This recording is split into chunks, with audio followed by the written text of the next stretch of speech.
Hello students, welcome back to my YouTube channel. बच्चों, आज का हमारा टॉपिक होने वाला है, जैसा कि आपको स्क्रीन पे दिख रहा है, types of overlapping and nature of covalent bond. बच्चों, इससे पहले जो वीडियो थी उसमें आप बेसिक वैलेंस बॉन्ड थ्योरी क्या होती है उसके बारे में पढ़ चुके हो। देन वैलेंस बॉन्ड थ्योरी की एक्सप्लेनेशन थी, वेस्पर थ्योरी की लिमिटेशंस थी। देन आपने डायरेक्शनल प्रॉपर्टी ऑफ बॉन्ड पढ़ी थी। देन आपने पॉजिटिव नेगेटिव जीरो ओवरलैपिंग क्या होती है उसके बारे में पढ़ा था। एक और चीज याद दिलाऊं तो हमने बोला था कि we will talk about s orbital overlapping and p orbital overlapping only. ठीक है। और आपको पता है कि एस आपका स्फेरिकल शेप का होता है एंड पी आपका डम्बल शेप का होता है। पी में तीन होते हैं, p x, p y and p z. ठीक है।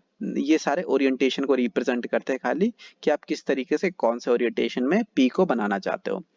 तो जैसा कि आपको दिख रहा है बच्चों कि type of overlapping and nature of covalent bond के बेसिस पे बॉन्ड्स को, कोवेलेंट बॉन्ड को दो तरीके से डिवाइड करा गया है, that is sigma bond and pi bond. Simply आप सिग्मा बॉन्ड को इस तरीके से रिप्रेजेंट करते हो, पाई बॉन्ड को इस तरीके से रिप्रेजेंट करते हो। ठीक है।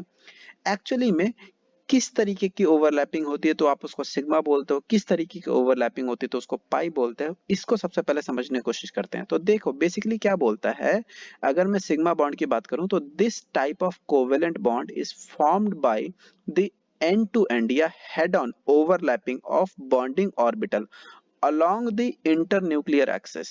along the internuclear axis क्या है ये सब मैं बताता हूँ। this is called as head on overlap और axial overlap। सबसे पहली चीज बताओ, कोई चीज बिल्कुल ही गोल है उसका हेड टेल क्या होगा? कुछ भी नहीं होता। तो दैट मीन्स ये सारा का सारा हेड है।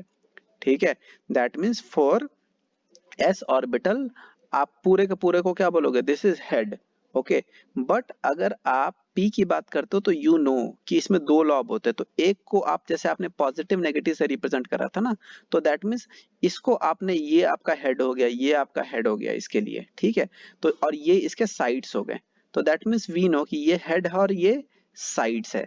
तो यहाँ पे क्या बोला कि एंड टू एंड या हेड ऑन हेड ओवरलैपिंग। अगर हेड ऑन हेड ओवरलैपिंग होगी तो that will be called sigma bond. ठीक है।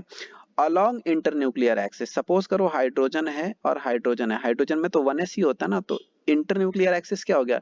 इसका न्यूक्लियस ये रहा और इसका न्यूक्लियस ये रहा। तो ये जो एक्सिस है दिस इज इंटरन्यूक्लियर एक्सिस। तो इसी के अलोंग में जब ओवरलैपिंग होगी, इसी के अलोंग ओवरलैपिंग होगी तो this will be called internuclear axis के अलोंग। ठीक है। एंड इसको आप हेड ऑन हेड कोलिजन या head on overlapping axial overlap भी बोलते हो। ठीक है। इसको डिटेल में देखते हैं क्या होता है आगे, तब आपको और समझ में आएगा हेड ऑन हेड का क्या मतलब है। और पाई बॉन्ड क्या बोलता है? In the formation of pi bond atomic orbital overlap in such a way that their axis remains parallel to internuclear axis। अभी हमने बात करा कि अगर दो न्यूक्लियस, दो एटम आपस में ऐसे जुड़े हुए हैं तो ये जो लाइन है ये इंटरन्यूक्लियर एक्सिस है। तो अगर सपोज करो अलोंग इंटरन्यूक्लियर एक्सिस का मतलब है इसी एक्सिस पे ओवरलैपिंग होनी चाहिए। लेकिन अगर पैरेलल बोल दिया है या साइड बाय साइड बोला है तो इसके ऊपर या इसके नीचे होना चाहिए ओवरलैपिंग। ठीक है। अब ये समझो, इस स्लाइड से बेसिकली हमें क्या सीखना है कि based on type of overlapping covalent bond को दो तरीके से डिवाइड किया जाता है, that is sigma bond and that is pi bond. Sigma bond में हेड ऑन हेड ओवरलैपिंग होती है, पाई बॉन्ड में साइड बाय साइड ओवरलैपिंग होती है। ठीक है।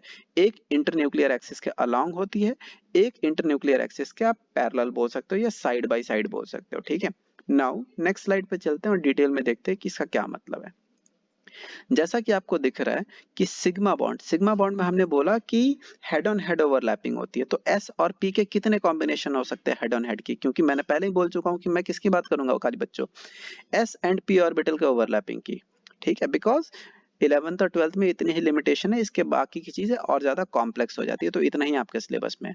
तो मैंने बोला कि जो एस होता है उसका कोई हेड टेल नहीं होता, दोनों ही हेड है। तो कैसे भी ओवरलैप करा दो, this will be S S overlapping. और ये हेड ऑन हेड ओवरलैपिंग है तो ये जो एरिया ओवरलैप हुआ इससे क्या बनेगा? बॉन्ड का फॉर्मेशन होता है। तो एस एस ओवरलैपिंग इस तरीके से हुआ और ये क्या बोलेंगे? इसको हम क्या बोलेंगे? S S sigma bond. इसको मैं क्या बोलूंगा? S S sigma bond. ठीक है।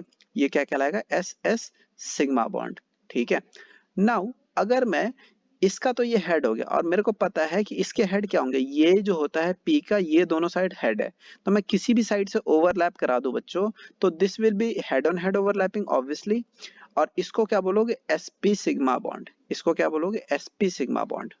ठीक है। पीपी ओवरलैपिंग कैसे होती है? देखो पी में ये हेड है, आपका ये हेड है, ये हेड है और ये हेड है। किधर की साइड से भी बस हेड ऑन हेड ओवरलैप करा दो। तो ये आपको जैसा दिख रहा है, this is head on head overlap and this is PP sigma bond, this is PP sigma bond. ठीक है, तो आई होप आपको समझ आएगा पीपी सिग्मा बॉन्ड किस तरीके से बनता है, एसएस सिग्मा बॉन्ड किस तरीके से बनता है एंड एसपी सिग्मा बॉन्ड किस तरीके से बनता है। हमेशा याद रखना हेड ऑन हेड ओवरलैपिंग होती है हमेशा इसमें। बट जब मैं पाई बॉन्ड की बात करता हूं तो हमने क्या बोला था, और एक और चीज ध्यान से देखो कि ये एटम इंटरन्यूक्लियर एक्सिस ये हो गया अलोंग इंटरन्यूक्लियर एक्सिस, ये एटम ये इंटरन्यूक्लियर एक्सिस ये अलोंग हो गया, उसी पे बन रहा है। ठीक है, एंड अगेन ये हेड ऑन हेड ये आपका इंटरन्यूक्लियर एक्सिस हो गया ये चीज, एंड इसी के ऊपर आपका ओवरलैपिंग हो रही, तो this will be along internuclear axis. ठीक है, बट जब मैं पाई बॉन्ड की बात करता हूं तो उसमें साइड बाय साइड ओवरलैपिंग होती है। इंटरन्यूक्लियर एक्सिस क्या हो जाएगा, ये इंटरन्यूक्लियर एक्सिस हो जाएगा, लेकिन ओवरलैप जो हो रही है वो क्या अलॉन्ग हो रही, नहीं उसके ऊपर हो रही है, उसके नीचे हो रही है। That mean side by side overlapping है। इसका जो साइड्स हमने बताया था, ये साइड्स आपस में क्या कर रही हैं, ओवरलैप कर रही हैं, और इसके चक्कर में बॉन्ड का फॉर्मेशन हो रहा है। ठीक है, तो इंटरन्यूक्लियर एक्सिस के ऊपर ओवरलैपिंग है, नीचे ओवरलैपिंग है, तो दिस इज पैरेलल बोल सकते हो। दैट मींस यहाँ पे ओवरलैपिंग है, यहाँ पे ओवरलैपिंग है, तो इंटरन्यूक्लियर एक्सिस के पैरेलल ओवरलैपिंग हो रखी है और साइड बाय साइड ओवरलैपिंग है, तो this is called pi bond. अब मेरे को पता है कि एस में तो कोई हेड होता ही नहीं है, जब एस में कोई हेड होता नहीं है तो हमेशा पाई बॉन्ड किसके बीच में बनेगा, जब पी ऑर्बिटल ओवरलैप करेंगे तभी। एक और तरीके से इसको रिप्रेजेंट किया जा सकता है, यहाँ पे और लिखा हुआ था कि ये इंटरन्यूक्लियर एक्सिस है, तो इंटरन्यूक्लियर के एक्सिस ओवरलैप हो रखा, ऊपर ओवरलैप हो रखा है और नीचे ओवरलैप हो रखा है। तो जब ऊपर नीचे ओवरलैप हो रखा है तो इलेक्ट्रॉन जो है ना वो इंटरन्यूक्लियर एक्सिस के ऊपर और नीचे क्लाउड के फॉर्म में बन जाती हैं। जब बच्चों में ऑर्गेनिक पढ़ाऊंगा तो बेंजीन का जब स्ट्रक्चर हम देखेंगे ना तो वहां पे ये चीज और अच्छी तरीके से आपको समझ आएगी। बट फिलहाल के लिए हमेशा ध्यान रखना कि जब पाई बॉन्ड बनता है तो इंटरन्यूक्लियर एक्सिस के ऊपर और नीचे क्लाउड बन जाते हैं इलेक्ट्रॉन के। क्यों? क्योंकि ये रहा इंटरन्यूक्लियर एक्सिस, ऊपर ओवरलैपिंग हुई, नीचे ओवरलैपिंग हुई, तो एक्चुअल ओवरलैपिंग कहाँ हुई, एक्चुअल बॉन्ड कहाँ बना, एक्चुअल इलेक्ट्रॉन डेंसिटी कहाँ है, इंटरन्यूक्लियर एक्सिस के ऊपर और नीचे। ठीक है, तो उस तरीके से हम बोलते हैं कि ये साइड बाय साइड ओवरलैपिंग होती है, इंटरन्यूक्लियर एक्सिस के पैरेलल ओवरलैपिंग होती है। तो आई होप बच्चों ये वीडियो छोटा सा ही है, आपको ये समझ आएगा कि टाइप ऑफ ओवरलैपिंग के बेसिस पे दो तरीके के बॉन्ड होते हैं, सिग्मा एंड पाई, दोनों की डेफिनेशन क्या है, along internuclear axis, parallel to internuclear axis का क्या मतलब होता है और कितने टाइप के होते हैं, ये जरूर याद रखना। लास्ट में एक क्वेश्चन आता है कि sigma bond and pi bond में स्ट्रॉन्ग कौन है। अगर मैं बात करूं sigma bond and pi bond में ज्यादा स्ट्रॉन्ग कौन है, तो हमने ये पढ़ा था बच्चों कि जो स्ट्रेंथ ऑफ बॉन्ड जो होता है वो किस चीज का डायरेक्टली प्रोपोर्शनल होता है, एरिया ऑफ ओवरलैप। ठीक है, दैट मीन्स जितना ज्यादा ओवरलैपिंग होगी, दैट मीन्स पीछे जो मैं ये बात कर रहा हूँ ना, ये जो ओवरलैपिंग हो रही है यहाँ पे, ये जो ओवरलैपिंग हो रही है और ये जो ओवरलैपिंग हो रही है, ये जितना ज्यादा ओवरलैप होगा बच्चों वो उतना ज्यादा स्ट्रॉन्ग बॉन्ड बनाएगा। ठीक है, तो अगर आपसे कोई क्वेश्चन पूछे कि सिग्मा और पाई में कौन होगा, तो हमेशा याद रखना बच्चों सिग्मा बॉन्ड ज्यादा स्ट्रांग होगा पाई बॉन्ड के कंपैरिजन में। ठीक है, क्यों? आप बोलोगे यहाँ तो दो जगह हो रहा है, आप बोलोगे यहाँ पे दो जगह ओवरलैपिंग हो रही, तो ज्यादा ओवरलैपिंग तो यहाँ है। हमेशा याद रखना बच्चों हेड ऑन हेड ओवरलैपिंग में स्कोप जो ओवरलैप होने का, देखो इतना भी हो सकता है बच्चों ओवरलैप, अगर मैं ये पी बना लूं और सपोज ऐसे मैंने बना दिया तो इतना भी ओवरलैप कर सकता हूं मैं, और अगर मैं ज्यादा करना चाहूं तो मैं ज्यादा ओवरलैपिंग भी कर सकता हूं। बट आप जब साइड बाय साइड ओवरलैपिंग करते हो ना तो एरिया ऑफ ओवरलैप हमेशा लिमिटेड रहता है, उसको बहुत कम बढ़ा पाते हो आप साइड बाय साइड ओवरलैपिंग में।